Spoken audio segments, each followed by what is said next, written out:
Então, a vocação profética, ela é essa encarnação do profeta revestido de autoridade na proclamação do reino de Deus e da sua justiça, no poder do Espírito Santo.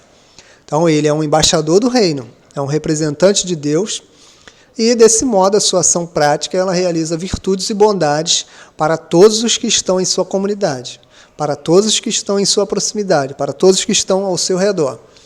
E alguns apontamentos, eles são interessantes para observar essa ideia da vocação profética. Primeiro, as referências históricas, porque o profeta ele olha para o passado, ele reconhece os seus anteriores como parte da sua missão, seus modelos, suas inspirações, a sua autoridade ela vem dessa tradição histórica, ela vem da pessoa de Jesus como profeta por excelência e também vem da certeza de que não é a sua capacidade, os seus dons, os seus talentos que promovem a justiça e a bondade na cidade, mas é a sua pessoa enraizada na tradição profética, nos modelos de inspiração do passado e também Jesus Cristo como o maior e melhor modelo de vocação profética. Então, o profeta ele é alguém que olha a história como inspiração, olha a história como um modelo a ser seguido.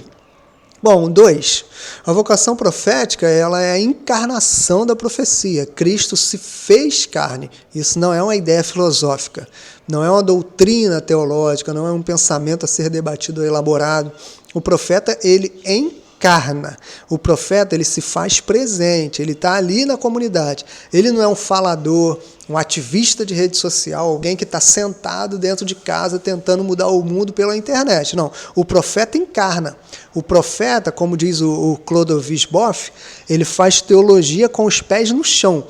Ele encarna, ele sai da teoria, ele sai do mundo das ideias, ele sai da simples proclamação, da palavra, da interpretação. Ele vive a sua vocação profética na prática, com palavras, com sinais, com obras, com ensino, com serviço, com humanidade, com ações. Entendeu? Então, essa vocação profética, em terceiro lugar, ela sinaliza as virtudes eternas de Deus, porque o profeta comunitário ele é cheio de vida. Ele exala justiça, ele exala dignidade, exala generosidade. Ele é a materialização do Evangelho de Jesus. E como dissemos, como dizíamos no pentecostalismo, ele é a única Bíblia que o ímpio vai ler. Então, o profeta é essa sinalização dessas virtudes eternas de Deus. Ele é a própria Bíblia encarnada. Ele tem que ser essa testemunha fiel de Jesus. Porque o Espírito Santo ele veio para nos transformar em testemunho, como Atos capítulo 1, versículo 8. O texto fala sobre essa ideia desse testemunho. Em quarto lugar, eu diria que essa vocação profética ela acontece na relação, no diálogo, no escutar, porque a missão, a própria palavra missão, ela passa uma ideia de um termo muito colonizador. Precisamos mudar esse termo para relação. Eu prefiro essa ideia de relação do que missão. Estamos em uma relação, em um conhecer o outro, os seus desejos, suas vontades, suas carências, em ouvir as suas demandas e não nos aproximarmos como sendo imperialistas, colonizadores com uma missão a cumprir, porque a vocação da igreja é esse relacionar-se com a comunidade.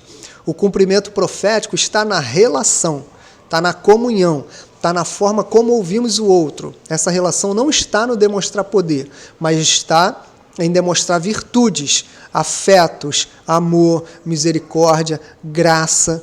Então, sendo assim, quando isso não acontece na comunidade, há uma perda na vida, há uma perda na comunidade e um abandono dessa vocação profética. E uma ausência de sentido nessa espiritualidade, porque a vocação profética é essa expressão da minha relação com Deus. É esse testemunho daquilo que eu conheço, da minha vida, da minha expressão no mundo. E quando vivemos diferente da nossa vocação, da nossa espiritualidade que está baseada na vida do Cristo servo de Nazaré, nós vivemos longe dessa transformação da cidade. E isso é um verdadeiro desastre em nossas comunidades. Um verdadeiro desastre.